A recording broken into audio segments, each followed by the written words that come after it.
বাচ্চাদেরকে ঘুম পাড়ানোর পর আমি হুট করেই সংসারের কাজে ব্যস্ত হয়ে যাই না। সবসময় হয়তো ব্যাপারটা একরকম না, কিন্তু বেশিরভাগ ক্ষেত্রেই বাচ্চারা ঘুমিয়ে যাওয়ার পর আমি নিজেকে সময় দিতে পছন্দ করি। কারণ বাচ্চাদের যেমন রেস্টের প্রয়োজন, আমারও কিন্তু একটু রেস্টের প্রয়োজন। হ্যাঁ, ঠিক আছে, আমার 2 বাচ্চা।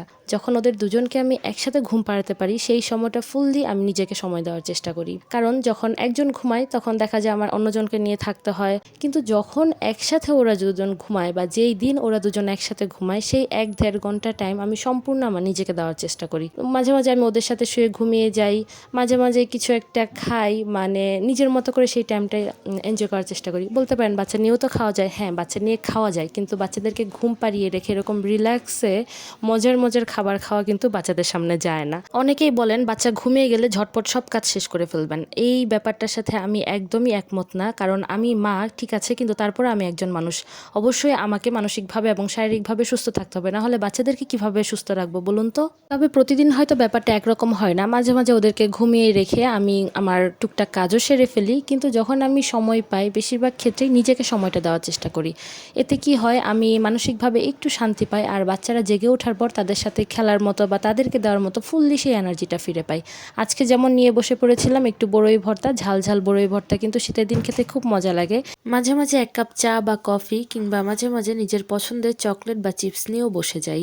আসলে বাচ্চাদের সামনে না চিপস বা চকলেট খেতে পারি না। তার কারণ তো আপনারা নিশ্চয়ই বুঝতেই পারছেন। আমি আসলে চাই না যে বাচ্চারা বাহিরের খাবার অভ্যস্ত হোক। আর যদি দেখে যে না, মা নিজেই সব খাবার খাচ্ছে, তাহলে তার উপায় নেই। বাবারে বাবা, বাচ্চা সামলানো, সংসারে কাজ করা, তার উপর বাচ্চাকে নিয়ে সংসারে কাজ সামলানো মোটেও সহজ কাজ নয়। কিন্তু তারপরও চেষ্টা করবেন নিজের জন্য একটু সময় বের করার। যখনই হোক হোক, সকালে কিংবা রাতে কিংবা দুপুরে, যখনই পারেন নিজেকে একটু সময় দেওয়ার চেষ্টা করবেন। একটু ভাবার চেষ্টা করবেন যে এরপরে আপনি কি করবেন। বাচ্চাদের যেহেতু এখন বাচ্চা আছে, আমাদের চিন্তা ভাবনা বাচ্চা কেন্দ্রিক হবে, এটাই স্বাভাবিক। কিন্তু তারপরও 10টা মিনিট যদি নিজের জন্য বের করতে পারেন, দেখবেন আপনি 24 ঘন্টা খাটার মতো এনার্জি পেয়ে যাবেন। একটু নিজেকে টাইম দিলে, একটু নিজের কথা চিন্তা করলে দেখা যায় মানসিকভাবে অনেকটাই সুস্থ থাকা যায়, আর শারীরিকভাবে অনেকটা ফিট থাকা যায়। আর বাচ্চা সামলানোর জন্য অবশ্যই নিজেকে সুস্থ থাকতে হবে। আমি যখন নতুন মা হয়েছিলাম তখন আমাকে সবাই বলতো বাচ্চা যখন ঘুমিয়ে থাকবে ঝটপট গোসল করে ফেলবে, ঝটপট খেয়ে ফেলবে, ঝটপট এটা সেটা রান্না করে ফেলবে, বাচ্চার খাবার রান্না করে ফেলবে। আমি শুরুর দিকে সেটাই করতাম, কিন্তু যখন আমি আস্তে আস্তে এই ব্যাপারগুলোর সাথে আরও অভ্যস্ত হয়েছি, বাচ্চা সামলাতে সামলাতে যখন আমি এই ব্যাপারগুলোকে আরও বোঝার চেষ্টা করেছি, তখন আমি এটাই বুঝেছি যে না, বাচ্চা ঘুমিয়ে গেলে আমার ঝাঁপিয়ে পড়ে সব কাজ করে ফেলার সময় না, এখন আমার নিজেকে দেওয়ার মতো একটু সময় দরকার।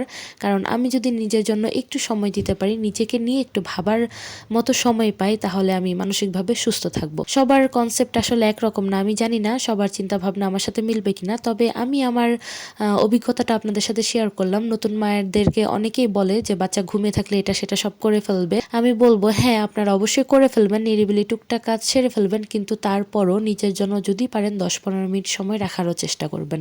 এতে আপনি সুস্থ থাকবেন, আর আপনি সুস্থ থাকতে অবশ্যই আপনার বাচ্চা অনেকটা সুস্থ থাকবে। এই তো বাচ্চা ঘুমিয়ে যাওয়ার পর আমি কি করি সেটা আজকে আপনাদের সাথে শেয়ার করলাম। তো বাচ্চারা তো ঘুমাতে ঘুমাতে জেগে উঠেছে, বাচ্চারা দুষ্টামি শুরু করেছে, এই যে দেখতে পাচ্ছেন একজন আরেকজনের সাথে মারামারিও করছে। এইভাবেই আমাদের দিন কেটে যাচ্ছে। আচ্ছা, আমাদের ভিডিও আপনাদের কাছে কেমন লাগে সেটা কিন্তু কমেন্ট করে আজকে জানিয়ে যাবেন। আর যদি ভালো লাগে প্লিজ একটি লাইক করবেন, ভিডিওটি শেয়ার করে পাশে থাকবেন, আর পেজটি ফলো দিয়ে আমাদের পরিবারের সদস্য হয়ে যাবেন। আল্লাহ হাফেজ।